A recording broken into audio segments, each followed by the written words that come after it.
কিন্তু বহু মানুহে এতিয়াও নাজানে যে ৩ আগষ্টৰ পঞ্চায়ত সভালৈ গ'লে কি নথি লগত নিব লাগিব, কোনসকল মহিলাই এই আঁচনিটো পাব আৰু কি ভুল কৰিলে আপোনালোকৰ নাম বাদ পৰিব পাৰে। এইবাৰ ২৫,০০০ৰ দ্বিতীয় কিস্তি ডাইৰেক্ট বেনিফিট ট্ৰান্সফাৰ মানে DBT পদ্ধতিৰে বেংক একাউণ্টত জমা কৰাৰ কথা জনোৱা হৈছে। নমস্কাৰ, আপোনালোক সকলোকে পুনৰবাৰ স্বাগতম জনাইছোঁ আজিৰ অন্য এটা নতুন ভিডিঅ'লৈ। অন্য দিনাৰ নিচিনাকৈ আজিও মই আপোনালোকৰ কাৰণে লৈ আহিছোঁ কেইবাটাও আঁচনিৰ খবৰ। গতিকে খবৰকেইটা যদি চাই ভাল লাগে তেনেহ'লে নিশ্চয় লাইক এটা কৰিব, আৰু যদি চেনেলটোলৈ প্ৰথমবাৰৰ কাৰণে আহিছে তেনেহ'লে মোৰ চেনেলটো আপোনালোকে ছাবস্ক্ৰাইব কৰিবলৈ একেবাৰে নাপাহৰিব, কাৰণ এনেকুৱা ধৰণৰ চৰকাৰী আঁচনি, চৰকাৰী খবৰ আৰু বিভিন্ন জিলাৰ গুৰুত্বপূৰ্ণ খবৰসমূহ মই আপোনালোকৰ কাৰণে সদায় লৈ আহোঁ। গতিকে বেছি দেৰি নকৰি ভিডিঅ'টো আৰম্ভ কৰোঁ। আজিৰ প্ৰথমটো খবৰ হৈছে অৰুণোদয় আঁচনি হিতাধিকাৰীসকলৰ বাবে। আপোনালোকৰ বাবে আহিছে এটা ভাল খবৰ। মুখ্যমন্ত্ৰীয়ে জনাইছে যে ৩ আগষ্টৰ পৰা পুনৰ অৰুণোদয় আঁচনি কাৰ্যসূচী আৰম্ভ হ'ব। কিন্তু বহু মানুহে এতিয়াও নাজানে যে ৩ আগষ্টৰ পঞ্চায়ত সভালৈ গ'লে কি নথি লগত নিব লাগিব, কোনসকল মহিলাই এই আঁচনিটো পাব আৰু কি ভুল কৰিলে আপোনালোকৰ নাম বাদ পৰিব পাৰে। এই ভিডিঅ'ত সকলো কথা মই আপোনালোকক সহজ ভাষাত বুজাই দিম, গতিকে ভিডিঅ'টো সম্পূৰ্ণ শেষলৈকে চাই থাকিব। মুখ্যমন্ত্ৰীৰ ঘোষণা অনুসৰি ৩ আগষ্টৰ পৰা অৰুণোদয় আঁচনিৰ নতুন পৰ্যায় কাম আৰম্ভ হ'ব। ইয়াৰ অংশ হিচাপে ৩ আগষ্টত বিভিন্ন গাঁও পঞ্চায়তত বিশেষ সভা বা মিটিং অনুষ্ঠিত কৰাৰ ব্যৱস্থা কৰা হৈছে।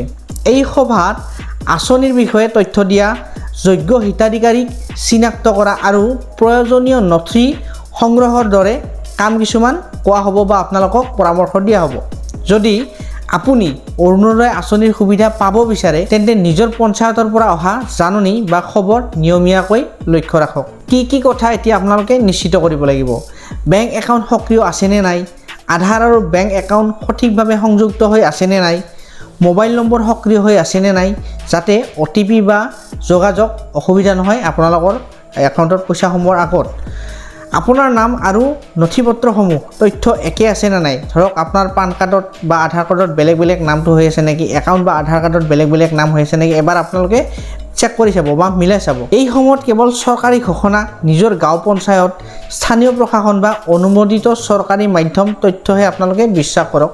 একেদিনৰ ভিতৰত কোনো অচিনাকি লিংকত আপোনালোকে নিজৰ আধাৰ কাৰ্ড বা OTP বেংকৰ তথ্য কাকো আপোনালোকে একেদিনত নিদিব। আপোনাৰ পঞ্চায়তত যদি ৩ আগষ্টৰ সভাৰ বিষয়ে ইতিমধ্যে জাননী আহিছে তেন্তে কমেণ্টত নিশ্চয় জনাব। এতিয়া আহিছোঁ তাৰে পিছৰটো খবৰলৈ। CMAAA 2.0 হিতাধিকাৰীসকল, আপোনালোকৰ বাবে আহিছে এটা গুৰুত্বপূৰ্ণ আপডেট। বহুতে ভাবিছে যে প্ৰশিক্ষণ শেষ হ'লেই আপোনালোকে ২৫,০০০ টকাটো আপোনাৰ একাউণ্টত আহিব, কিন্তু এটা সৰু ভুলৰ বাবে এই ধন ৰৈ যাব পাৰে। বিশেষকৈ DBT লিংক যদি নাথাকে সমস্যাৰ সৃষ্টি হ'ব পাৰে আপোনাৰ। গতিকে এই খবৰটো আপুনি শেষলৈ নিশ্চয় চাই থাকিব। CMAAA 2.0ৰ অধীনত প্ৰথম কিস্তি ৭৫,০০০ টকা লাভ কৰা হিতাধিকাৰীসকলৰ বাবে দ্বিতীয় কিস্তি ২৫,০০০ৰ প্ৰক্ৰিয়া তীব্ৰ গতিত আগবাঢ়ি আছে। এই দ্বিতীয় কিস্তি লাভ কৰাৰ আগতে চৰকাৰে হিতাধিকাৰীসকলক প্ৰশিক্ষণৰ প্ৰদান কৰি আছে। এই প্ৰশিক্ষণ কেৱল আনুষ্ঠানিকতা নহয়, ব্যৱসায় সফলভাৱে চলাবলৈ প্ৰয়োজনীয় বহু গুৰুত্বপূৰ্ণ বিষয় ইতিমধ্যে শিকোৱা হৈ আছে।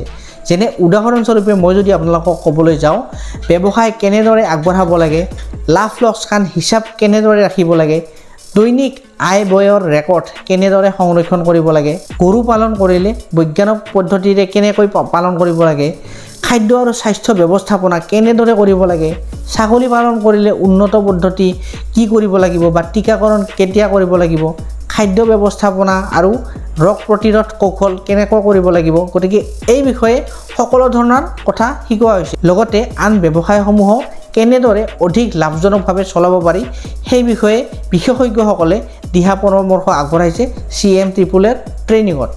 কেৱল আৰ্থিক সহায় দিয়াই নহয়, এই ধন সফল ব্যৱসায়ত ৰূপান্তৰিত কৰিবলৈ চৰকাৰে প্ৰশিক্ষণৰ ব্যৱস্থা কৰিছে। এইবাৰ ২৫,০০০ৰ দ্বিতীয় কিস্তি ডাইৰেক্ট বেনিফিট ট্ৰান্সফাৰ মানে DBT পদ্ধতিৰে বেংক একাউণ্টত জমা কৰাৰ কথা জনোৱা হৈছে। সেয়েহে আপুনি এতিয়াই এটা কথা জানি লওক যে আপুনি নিশ্চিত কৰক আপোনাৰ বেংক একাউণ্টত DBT এনাবল হৈ আছে নে নাই। যদি ডিবিটি লিংক কৰা নাই তেন্তে নিজৰ বেংক শাখালৈ গৈ বা বেংকৰ নিয়ম অনুসৰি ডিবিটি সক্ৰিয় কৰাৰ ব্যৱস্থা আপুনি এতিয়া কৰক যাতে ধন জমা হোৱাৰ সময়ত কোনো অসুবিধাৰ সৃষ্টি নহয়। যদি আপোনালোকৰ কিবা কৰি পেণ্ডিং হয় এই ধনটো সোমোৱাত তেনেহ'লে আপোনালোকৰ যিটো পে'মেণ্ট আছে সেই পে'মেণ্টটো সোমোৱাত বহুত আপোনালোকৰ প্ৰব্লেম হৈ যাব পাৰে। লগতে এই কথাবোৰো এবাৰ মিলাই চাব, যেনে ধৰক আপোনালোকৰ আধাৰ কাৰ্ডৰ সৈতে মোবাইল নম্বৰ আপোনাৰ লিংক আছেনে নাই, CMAAA পৰ্টেলত আপলোড কৰা বেংক একাউণ্টৰ তথ্য সঠিক আছেনে নাই। ধৰক আপোনালোকৰ আধাৰ কাৰ্ডত O বা A হৈ আছে বা একাউণ্টত আপোনাৰ O বা A কিবা মিছমেচ হৈ আছে সেইটো আপোনালোকে চেক কৰি ল'ব। বেংক একাউণ্টৰ তথ্য সঠিক আছেনে নাই আপোনালোকে সম্পূৰ্ণ চেক কৰি ল'ব। ইমেইল আইডিটো আপোনালোকৰ সক্ৰিয় হৈ আছে নাই, যদি কিবা কাৰণত আপোনালোকক ইমেইল আইডিত কিবা মেছেজ দিয়ে বা OTP পঠায় তেনেহ'লে আপোনালোকে চাব এতিয়া পাৰিবনে নোৱাৰে। সেই সৰু সৰু বিষয়বোৰ আপোনালোকে ঠিক থাকিলে ধন লাভ কৰাৰ প্ৰক্ৰিয়া অধিক সহজ হ'ব পাৰে। যদি আপুনি ইতিমধ্যে CMAAA 2.0 প্ৰশিক্ষণ সম্পূৰ্ণ কৰিছে তেন্তে কমেণ্টত ট্ৰেইনিং কমপ্লিট বুলি এবাৰ কমেণ্টত জনাব আৰু এই তথ্য আন হিতাধিকাৰীসকলৰ ওচৰলৈও শ্বেয়াৰ কৰক যাতে ডিবিটি বা নথি সম্পৰ্কীয় কোনো সদস্যৰ বাবে তেওঁলোকৰ 25,000 টকাৰ কিস্তি তাৰ পৰা বঞ্চিত নহয়। এতিয়া আহিছোঁ তাৰে পিছৰটো খবৰলৈ। PM কিষাণ হিতাধিকাৰীসকলৰ বাবে এই খবৰটো অতি গুৰুত্বপূৰ্ণ, কাৰণ এই খবৰটো 24 নম্বৰ কিস্তি পাবলৈ এতিয়া কেৱল EKYC কৰিলেই আপোনালোকে নহ'ব, নতুনকৈ ফাৰ্মাৰ ৰেজিষ্ট্ৰেশ্যনো বাধ্যতামূলক কৰা হৈছে। যদি এই কাম সম্পূৰ্ণ নকৰে তেনেহ'লে আপোনাৰ পৰৱৰ্তী কিস্তি লাভত অসুবিধা হ'ব পাৰে। গতিকে এই খবৰটো শেষলৈ নিশ্চয় চাব। PM কিষাণ আঁচনিৰ অধীনত 24 নম্বৰ কিস্তিৰ বাবে নতুনকৈ ফাৰ্মাৰ ৰেজিষ্ট্ৰেশ্যন প্ৰক্ৰিয়াৰ অধিক গুৰুত্ব দিয়া হৈছে। অৰ্থাৎ কেৱল EKYC, আধাৰ চিডিং বা লেণ্ড ভেৰিফিকেশ্যন এতিয়া আপোনালোকে সম্পূৰ্ণ কৰিলেই যথেষ্ট নহ'ব। এতিয়া ফাৰ্মাৰ ৰেজিষ্ট্ৰেশ্যন আপোনালোকে সম্পূৰ্ণ কৰাটো প্ৰয়োজনীয় বা বাধ্যতামূলক, মেণ্ডেটৰী কৰি দিয়া হৈছে ফাৰ্মাৰ ৰেজিষ্ট্ৰেশ্যন। এইবাবে কৃষি বিভাগে বিভিন্ন গাঁও পঞ্চায়তত শিবিৰ আয়োজন কৰি কৃষকসকলৰ ফাৰ্মাৰ ৰেজিষ্ট্ৰেশ্যন কৰাৰ কাম চলাই আছে। মানে ফ্ৰীতে আপোনালোকক কি কৰিব, এইবাৰ এগ্ৰিকালচাৰ ডিপাৰ্টমেণ্টৰ পৰা ফ্ৰীতে ফাৰ্মাৰ ৰেজিষ্ট্ৰেশ্যনটো কৰাই দি আছে আপোনালোকৰ পঞ্চায়তবিলাকত গৈ। যদি আপোনাৰ গাঁও বা পঞ্চায়তলৈ কৃষি বিভাগৰ দল ইতিমধ্যে গৈছে তেন্তে সময়মতে গৈ নিজৰ ৰেজিষ্ট্ৰেশ্যন আপুনি সম্পূৰ্ণ কৰক। আৰু যদি এতিয়াও আপোনাৰ এলেকাত কোনো শিবিৰ হোৱা নাই বা আপুনি কোনো খবৰ পোৱা নাই এতিয়ালৈকে তেন্তে অপেক্ষা নকৰি নিজৰ নিকটৱৰ্তী কৃষি বিভাগ কাৰ্যালয়ত যোগাযোগ কৰি বিষয়টো নিশ্চিত কৰক, কাৰণ শেষ মুহূৰ্তলৈকে আপুনি অপেক্ষা কৰিলে বহু সময়ত ভিৰ বা নথি সম্পৰ্কীয় সমস্যাৰ বাবে বিলম্ব হ'ব পাৰে 24 নম্বৰ কিস্তিৰ পৰা।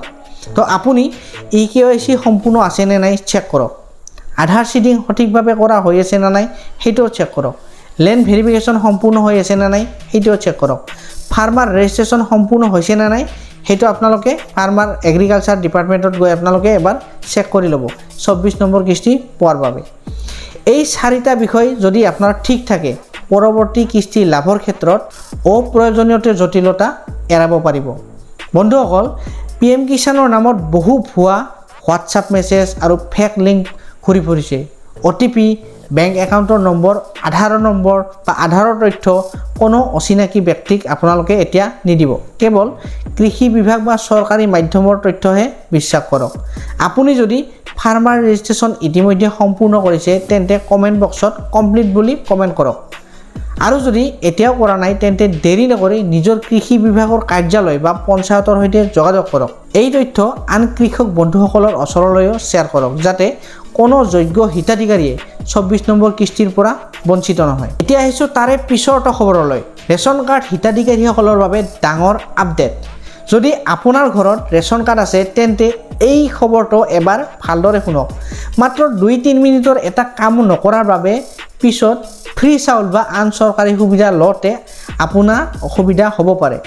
যিসকলৰ ঘৰত ৰেচন কাৰ্ড আছে তেওঁলোকৰ বাবে এটা গুৰুত্বপূৰ্ণ কথা, যদি আপোনাৰ EKYC এতিয়াও হোৱা নাই তেন্তে দেৰি নকৰি নিজৰ ৰেচন কাৰ্ড দোকান বা খাদ্য আৰু অসামৰিক যোগান বিভাগৰ কাৰ্যালয়ত এবাৰ খবৰ লওক।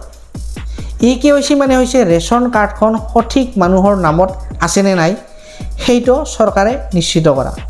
এই কামত সাধাৰণতে আধাৰৰ জৰিয়তে পৰিচয়টো আপোনাৰ মিলোৱা হয়, যে আধাৰ কাৰ্ডখন যাৰ আছে সেই মানুহজন আছেনে নাই বা আপোনালোকৰ ফিংগাৰপ্ৰিণ্ট লোৱা হয়, ফেচ লোৱা হয়।